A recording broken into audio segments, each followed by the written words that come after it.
Hi everyone, welcome back. Dileep Bhavana കേസിൽ 28 പേരോളം മൊഴിമാറ്റി. നിർണായക സമയത്ത് അതിജീവിതയെ ചതിച്ചു എന്നാണ് രേഖകൾ പുറത്തുവരുന്നത്.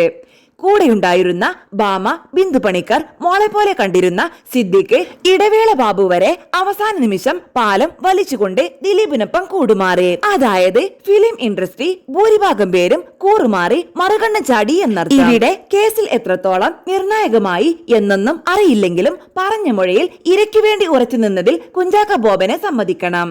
അതിജീവിതയുടെയും മഞ്ജുവിന്റെയും സിനിമാ മേഖലയിലെ അവസരങ്ങളെ നിയന്ത്രിക്കാൻ ഒരു ഘട്ടത്തിൽ ദിലീപ് ഇടപെട്ടതായി തനിക്ക് നേരിട്ടറിയാമെന്ന് കുഞ്ചാക്ക ബോബൻ മൊഴി കൊടുത്തതായാണ് മനസ്സിലാകുന്നത്.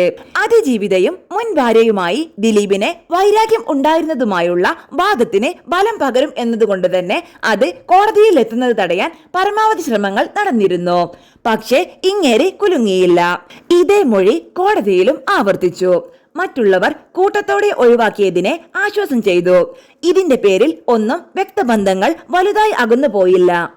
കുഞ്ചാക്ക ബോബൻ ഇതൊരു വൈരാഗ്യത്തിന്റെ പേരിലല്ല, പക്ഷേ ഞാൻ സത്യത്തിനൊപ്പം മാത്രമേ നിൽക്കൂ എന്ന നിലപാടിനെ മാറ്റാൻ കഴിയില്ല എന്ന് വന്നതോടെ ദിലീപും വിട്ടു. എന്തായാലും ചാക്കോച്ചൻ ധർമ്മിഷ്ഠനാണ്, നട്ടെല്ലുണ്ട്. അതുകൊണ്ട് ഉപകാരപ്പെട്ടാലും ശരി ഇല്ലെങ്കിലും ശരി പറഞ്ഞത് മാറ്റി പറഞ്ഞില്ല. ചാക്കോച്ചൻ മാത്രമല്ല കേട്ടോ, വേറെയും 4-5 പേരുണ്ട്. മഞ്ജു, രമ്യ നമ്പീശൻ, റിമി ടോമി, മുകേഷ് തുടങ്ങിയവർ.